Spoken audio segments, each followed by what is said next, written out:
Hello and welcome. What happens when a society decides some people don't count? Not as a slogan, but as policy, as paperwork, as just following orders. Because the worst crimes in history rarely begin with a battlefield moment. They begin when violence becomes normal, and the system learns to do it efficiently.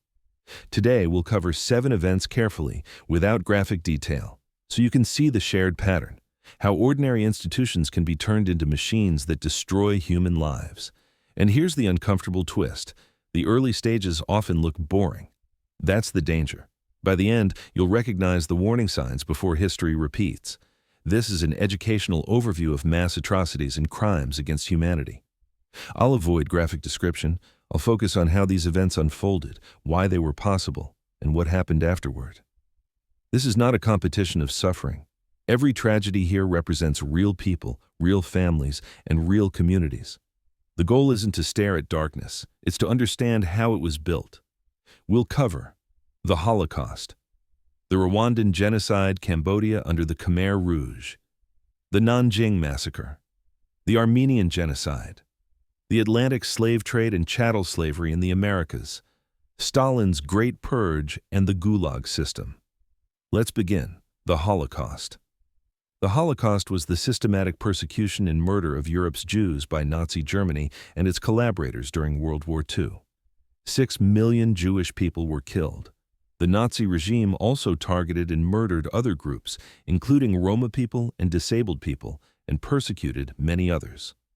One reason the Holocaust is studied so intensely is that it shows how mass murder can be built not only through direct violence, but through systems, propaganda, law, bureaucracy, and modern infrastructure. To understand the Holocaust, it helps to start earlier than the war. After World War I, Germany faced instability, economic crisis, political violence, and humiliation. Extremist movements grew. Adolf Hitler and the Nazi Party rose by blaming scapegoats and promising national rebirth through racial hierarchy. When the Nazis took power in 1933, persecution began quickly. At first, it often appeared as discrimination made legal: boycotts, intimidation, and job restrictions. Over time, discriminatory policies expanded into comprehensive exclusion. A major turning point came in 1935 with the Nuremberg Laws. These laws stripped Jews of citizenship and outlawed relationships between Jews and so-called Aryans. This mattered because once the law defines a group as lesser, institutions follow. In 1938, violence escalated openly with Kristallnacht, also known as the Night of Broken Glass. Synagogues and Jewish businesses were attacked across Germany and Austria, and thousands of Jewish men were arrested and sent to concentration camps. The institutions of law did not protect the victims. When World War II began in 1939 with the invasion of Poland, Nazi control expanded across Europe. As Germany conquered territory, it gained access to millions more Jewish people and new tools for repression: occupation governments, police systems, and collaborators. In the early war years, Nazi forces and special units carried out mass shootings, especially in Eastern Europe and Soviet territories after the 1941 invasion. These killings followed patterns, lists, planning, transportation, and coordination with local authorities in some areas. Then the Nazi leadership moved toward an even more centralized and industrial approach. Jewish communities were forced into ghettos, crowded and restricted zones designed to isolate people and make them easier to control. Families faced starvation, disease, and constant fear, while trying to preserve culture and faith under impossible conditions. In 1942, at the Wannsee Conference, senior Nazi officials coordinated the logistics for what they called the final solution. This bureaucratic language concealed genocide. What followed was the expansion of death camps, especially in occupied Poland, designed specifically for mass killing. Deportations became a key mechanism. People were transported by train after being ordered to report for resettlement. Many victims did not know what awaited them. The process was designed to reduce resistance, create confusion, and move people efficiently. Some camps were concentration camps, used for forced labor, imprisonment, and terror. Others were extermination camps, built for mass murder. Both were part of a wider system involving Nazi agencies, industry, rail networks, guard units, local police, and administrators. Even within this horror, there was resistance. There were armed uprisings and countless acts of survival and defiance, hiding children, forging documents, preserving diaries, and helping neighbors escape. There were also rescuers who risked everything to shelter victims, though they were far fewer than the number who looked away or participated. As Allied forces advanced in 1944 and 1945, the Nazis attempted to erase evidence and forced prisoners on death marches. Many died from exhaustion and exposure. After the war, the world confronted what happened. The Nuremberg trials prosecuted major Nazi leaders and helped establish the principle that certain crimes are punishable even when committed under state authority. But justice was incomplete. Some perpetrators were never tried, others reintegrated into post-war life. Holocaust remembrance became its own long struggle, shaped by survivor testimony and historical research alongside denial and distortion. The Holocaust remains one of the clearest examples of how modern systems can be turned into tools of large-scale human destruction. The Rwandan Genocide. In 1994, Rwanda experienced a genocide that unfolded with extraordinary speed. Over roughly 100 days, extremist forces and militias targeted Tutsi people and also killed many Hutu who opposed the violence or were labeled as traitors. The roots of the genocide go back decades. Rwanda's population included groups known as Hutu, Tutsi, and TWA. These categories were influenced and hardened by colonial rule. Under German and later Belgian administrations, identity systems were reshaped and turned into political categories tied to access to power, education, and opportunity. After independence, politics polarized. Waves of violence and displacement occurred, including earlier massacres and the creation of a large refugee population. By the early 1990s, Rwanda faced major stress, economic hardship, a civil war between the government and the Rwandan Patriotic Front, and rising extremist propaganda portraying Tutsi people as an existential threat. A critical element was media used to spread fear and hatred. Some radio broadcasts and newspapers promoted a vision of violence framed as self-defense. Language that reduced people to categories and threats helped create permission structures for cruelty. Another element was organization. The genocide was not simply chaos. There were signs of planning, weapons distribution, militia organization, lists, and local coordination. In many places, violence involved local officials, militias, and civilians, pressured by fear, coercion, or ideology. Neighbors were turned against neighbors. On April 6, 1994, a plane carrying Rwanda's president was shot down. In the aftermath, extremists moved rapidly, roadblocks appeared, targeted killings began. The genocide escalated almost immediately. One of the most haunting aspects is how rapidly normal life collapsed. When institutions align with violence, the speed of destruction can be astonishing. The international response is widely viewed as a profound failure. Many governments hesitated, some reduced their presence. Debates over language and political risk slowed action. When the genocide ended, Rwanda faced the nearly impossible task of rebuilding. Families destroyed, communities shattered, trust broken. Justice took several forms. The International Criminal Tribunal for Rwanda prosecuted high-level figures. National courts tried many others. And because the number of suspects was vast, Rwanda used community-based courts known as Gakaka to process cases and attempt local accountability, though these systems were complex and imperfect. Rwanda's post-genocide story includes major political change, reconstruction, and ongoing debate about governance, memory, and freedom. The Rwandan genocide is studied as a warning about how quickly human beings can be mobilized to commit atrocities when fear, propaganda, and power converge. Cambodia under the Khmer Rouge. From 1975 to 1979, Cambodia was ruled by the Khmer Rouge, led by Pol Pot. During this period, an estimated 1 to 2 million people died from execution, forced labor, starvation, and disease. To understand what happened, we need Cambodia's context. In the years before the Khmer Rouge took power, Cambodia was destabilized by war and nay. In the years before the Khmer Rouge took power, Cambodia was deeply destabilized by war in neighboring Vietnam, bombings, political upheaval, and a civil war. Rural populations were displaced and radicalized, and state authority weakened. When the Khmer Rouge captured Phnom Penh in 1975, they immediately emptied cities. People were forced to leave their homes and relocate to the countryside. The regime claimed it was building a new society, classless, agrarian, self-sufficient, and purified of corruption. But this new society was built through coercion and terror. The Khmer Rouge attempted to erase institutions they associated with the old world: money, markets, religion, private property, and much of education. Families were separated. Children were often placed in work groups.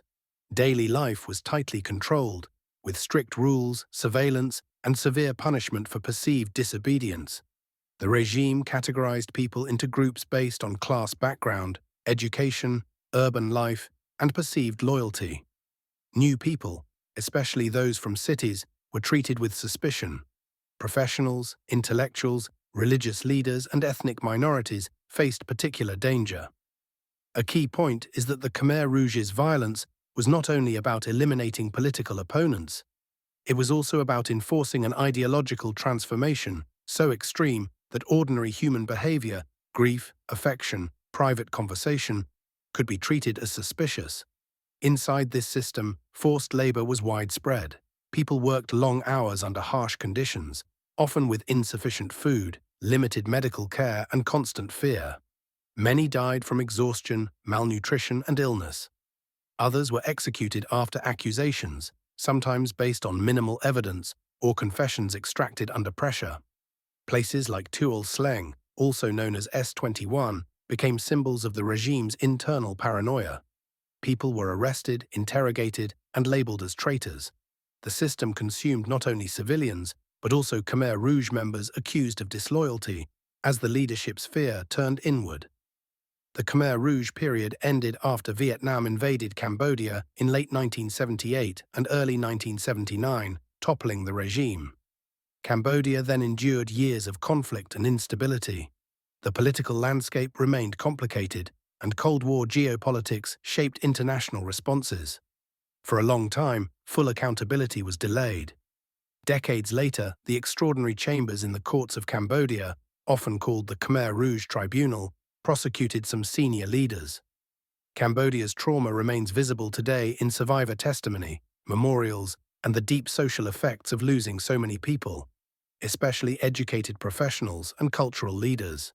This history illustrates how a government can present itself as revolutionary and moral, while building a machine that destroys the very society it claims to save. 4. The Nanjing Massacre, 1937 to 1938. In December 1937, during the Second Sino-Japanese War, Japanese forces captured Nanjing, then the capital of the Republic of China. What followed is widely recognized by historians as a major atrocity involving mass killing and widespread violence against civilians and prisoners. The Nanjing Massacre, also called the Rape of Nanjing in many historical works, has become one of the most painful and contested memories in East Asia, not because the suffering is disputed by survivors, but because political narratives and national identities have influenced how the event is acknowledged and taught. To understand Nanjing, we need the broader war context. Japan had expanded militarily in Asia for years. In 1937, full-scale war broke out between Japan and China. As Japanese forces advanced, major battles and large civilian displacements occurred. Nanjing became a focal point. When the city fell, reports from survivors and foreign witnesses describe a period in which violence against civilians and prisoners escalated dramatically. Many civilians were killed. Many women were assaulted. Prisoners of war were executed. Homes were looted and burned. One of the most significant parts of the Nanjing story is the existence of an international safety zone. Foreign residents, including missionaries and business people, organized designated areas where civilians could seek protection. Some foreign witnesses documented events through diaries, letters, photographs, and film, creating records that later became important historical evidence. Nanjing matters for another reason. It shows how wartime occupation can unleash extreme violence when command structures tolerate brutality. When soldiers are trained to view enemies as less than human, and when accountability collapses. After World War II, Japan's wartime actions were addressed through post-war tribunals, including the International Military Tribunal for the Far East. Some perpetrators were tried, but debates over responsibility, denial, and national memory continued for decades. In modern times, Nanjing remains politically sensitive. Discussions about school textbooks, official statements, memorials, and diplomatic relations often bring the event back into public debate. This doesn't change what happened to the victims, but it does affect how societies process historical guilt and mourning. The Nanjing Massacre is both an atrocity in wartime and a long-running struggle over remembrance, evidence, and acknowledgement. 5. The Armenian Genocide, 1915 to 1917. During World War I, the Ottoman Empire carried out mass deportations and killings of Armenians. Many historians and numerous governments recognize these events as genocide. To understand the Armenian Genocide, we need to understand an empire under stress. The Ottoman Empire in the early 1900s faced major challenges: territorial losses, nationalist movements, economic difficulties, and political upheaval. The leadership feared fragmentation. War intensified these fears. When the Ottoman Empire entered World War I, the government increasingly portrayed Armenians as a potential internal threat, accusing them of disloyalty or collaboration with enemy forces. That framing became a justification for mass actions against Armenian civilians. In 1915, Armenian intellectuals and community leaders were arrested in Constantinople, an event often marked as a beginning point of the genocide. Soon deportations expanded. Armenians were forced from their homes in large numbers and sent toward the Syrian desert and other regions. Many people died during these deportations from starvation, exposure, and violence. There were also mass killings. Survivors described the destruction of communities, the separation of families, and the disappearance of entire towns. The scale was enormous. Armenian cultural life, churches, schools, neighborhoods, was devastated. Survivors fled or were scattered, creating an Armenian diaspora across the Middle East, Europe, and the Americas. After the war, there were attempts at accountability. Some Ottoman officials faced trials, but political shifts, the collapse of the empire, and the rise of new national movements complicated enforcement. Over time, comprehensive justice did not occur. A major part of the Armenian genocide's modern story is the ongoing struggle over recognition. Many descendants of survivors view acknowledgement as essential to dignity and remembrance. Turkey, as the successor state to the Ottoman Empire, has historically rejected the genocide label, contributing to long-running international disputes. For survivors and descendants, the genocide is not only history, it is an inherited rupture, felt through family stories, missing relatives, lost homelands, and cultural rebuilding in exile. 6. The Atlantic slave trade and chattel slavery in the Americas. Unlike some atrocities tied to a single war or regime, the Atlantic slave trade and the system of chattel slavery in the Americas unfolded over centuries. It was a vast, organized process of kidnapping, trafficking, forced labor, and inherited enslavement. Millions of Africans were forcibly taken from their homes and transported across the Atlantic. The journey, known as the Middle Passage, involved brutal overcrowding and high death rates. Those who survived were sold into slavery in the Caribbean, South America, and North America. What made this system uniquely enduring was its legal and economic structure. Chattel slavery treated human beings as property. Enslaved people could be bought, sold, inherited, and used as collateral. In many places, the status of slavery was inherited through the mother, meaning children were born into bondage with no legal path to freedom. This system produced enormous wealth for slaveholders, merchants, insurers, and governments. It fueled plantation economies, sugar, cotton, tobacco, coffee, and connected to global trade networks. Entire financial systems benefited. To justify this, societies built racial ideologies that claimed Africans were inferior or destined for servitude. Religion, pseudoscience, and law were all used to defend the indefensible. Yet enslaved people resisted constantly. Resistance took many forms: preserving language and culture, escaping, revolts, sabotage, creating hidden networks, and building communities under oppression. Some of the most powerful historical sources come from narratives, songs, and testimonies that survived despite attempts to erase them. The end of slavery did not come simply from moral awakening. It came through a combination of resistance, abolitionist movements, political shifts, economic pressures, and, most dramatically in the United States, a civil war. Different parts of the Atlantic world abolished the trade at different times, and slavery itself ended at different moments across countries and empires.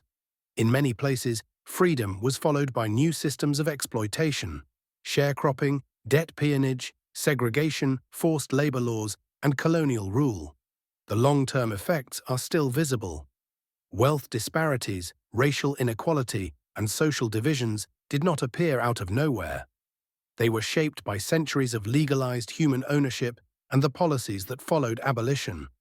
This history matters because it shows how a crime can be normalized for generations when it is profitable, legally protected, and defended through ideology. 7. Stalin's Great Purge and the Gulag System. In the Soviet Union under Joseph Stalin, political repression intensified into widespread terror, especially during the 1930s. This period includes what is often called the Great Purge and the expansion of the Gulag system, networks of forced labor camps. To understand this, we need to look at how fear and control shaped Soviet political life. After the Russian Revolution and Civil War, the Soviet Union underwent rapid and often brutal transformation. Under Stalin, the state pursued forced collectivization of agriculture and rapid industrialization. These policies caused widespread suffering, including famine in some regions. The government also became increasingly suspicious of opposition, real or imagined. By the mid-1930s, repression escalated sharply. The Great Purge involved arrests, executions, and imprisonments targeting party officials, military leaders, intellectuals, and ordinary citizens. People were accused of sabotage, espionage, or being enemies of the people. Some accusations were tied to real dissent, but many were fabricated. Confessions were often forced. Show trials presented scripted narratives of guilt. One reason this period is so frightening is that the definition of enemy kept expanding. Fear created incentives. Denouncing someone could protect you, or help you gain their job or apartment, or simply remove suspicion from yourself. But denouncing also deepened the culture of paranoia. Alongside this was the Gulag system. The Gulag was not one camp, but a vast network across the Soviet Union. People were sent there for political reasons, minor infractions, or simply because quotas demanded arrests. Prisoners were used for forced labor in harsh environments, building infrastructure, mining, logging, and working in remote regions. Millions passed through the Gulag over time. Many died, though estimates vary depending on records and historical methods. For survivors, the camps left lifelong trauma, and the fear of speaking openly could last for decades. After Stalin's death in 1953, the Soviet Union went through periods of de-Stalinization, releasing many prisoners and condemning some abuses. But the historical reckoning was uneven, changing with political shifts. In some eras, memory opened. In others, it narrowed again. This history shows how mass repression can operate not only through overt violence, but through surveillance, bureaucratic terror, and the creation of a society where people police themselves. Closing. We've moved across different countries, cultures, and centuries. These events are not identical. Each has its own causes, decisions, and outcomes. But across all of them, one theme stands out. Human cruelty becomes far more destructive when it is organized. When power supplies the tools, institutions provide cover, and a story is told that makes victims seem disposable. Studying these crimes is painful, but it is also an act of respect, because accurate memory pushes back against denial, distortion, and forgetting. Thank you for listening.